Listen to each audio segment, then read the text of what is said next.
राधे राधे, जय श्री कृष्णा। कैसे हैं आप सब दोस्तों? आशा करती हूँ आप सब स्वस्थ होंगे, मस्त होंगे। दोस्तों, स्वागत है आपके अपने चैनल कृष्णा सखी मलिका में।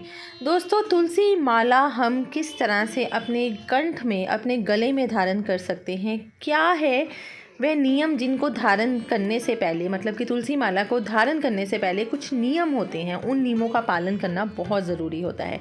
अगर हम उन नियमों का पालन करते हैं तो हमारी किस्मत बदलते देर नहीं लगती, और अगर हम उनकी नियमों का पालन नहीं कर देते हैं, मतलब अनदेखी करते हैं दोस्तों, तो वह हमें नुकसान भी पहुंचा सकते हैं। तो क्या है अनेक फ़ायदे तुलसी माला को धारण करने के, क्या है नियम, इस वीडियो के माध्यम से आज मैं आपको ये बताऊंगी। लेकिन सबसे पहले जो मेरे वीडियो में नए आए हैं, मेरे वीडियो को, मेरे चैनल को ज़रूर सब्सक्राइब कीजिएगा। शायद कुछ ना कुछ छोटी मोटी जानकारी मेरे इस वीडियो के माध्यम से आप तक पहुंच सके और औरों तक भी ज़रूर पहुंच सके।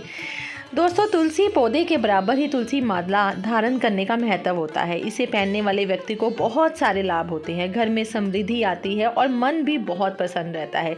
क्यों? क्योंकि तुलसी जो होती है वह कृष्ण जी की बहुत प्रिय होती है। तुलसी का विवाह भी किया जाता है हमारे भगवान कृष्ण के साथ, हमारे कृष्ण भगवान के साथ। तो तुलसी का बहुत महत्व है। बिना तुलसी के हमारे कृष्ण भगवान भोग भी धारण नहीं करते हैं, मतलब कि भोग को भी स्वीकार नहीं करते हैं। स्नान करते हैं तब भी हम उस जल में तुलसी जी को ज़रूर डालते हैं, इसलिए तुलसी का बहुत ज़्यादा महत्व होता है। उसी प्रकार तुलसी माला भी उसी से ही बनती है, इसलिए तुलसी माला का भी वही रूप है, तुलसी का ही रूप तुलसी माला होती है। तो तुलसी में माता लक्ष्मी का वास होता है। दोस्तों, तुलसी में माता लक्ष्मी का वास तो होता ही है। विष्णु के भक्त इस माला को जब धारण करते हैं तो इसके धारण करने से मन और आत्मा दोनों पवित्र हो जाते हैं। मन में पॉजिटिविटी से, मतलब सारा दिन जो मन होता है ना, वह पॉजिटिविटी से भरा रहता है। इसलिए तुलसी माला को हमें ज़रूर धारण करना चाहिए।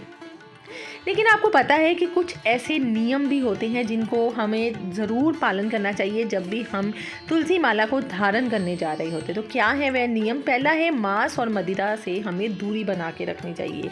तुलसी माला पहनने के बाद कुछ नियम होते हैं जिनको पालन करना होता है, जैसे कि मांस और मदिरा का सेवन नहीं करना चाहिए। दोस्तों, जो लोग इसे खाते हैं उन्हें तुलसी माला धारण कभी भी नहीं करनी चाहिए, क्योंकि अगर वह तुलसी माला को धारण करके मांस और मदिरा का सेवन करते हैं या गलत कार्य करते हैं तो उसका दंड उनको भोगना पड़ता है।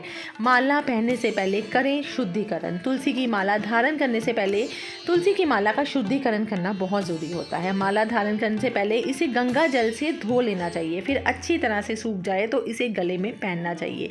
और पहनने से पहले अगर आप भगवान कृष्ण के चरणों को अर्पित कर दें, मतलब कृष्ण के चरणों को छुआ देते हैं, तो वह माला का बहुत ज़्यादा महत्व बढ़ जाता है।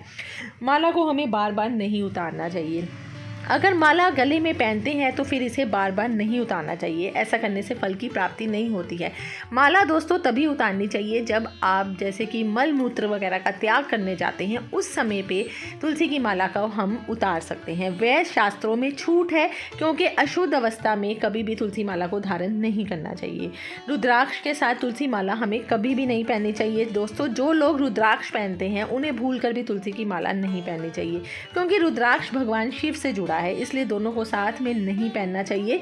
विपरीत प्रभाव भी इसका जीवन में हो सकता है। इसलिए हो सके तो जो लोग अगर अभी धारण भी कर रहे हैं रुद्राक्ष के साथ तुलसी की माला, तो वह नहीं उनको धारण करनी चाहिए।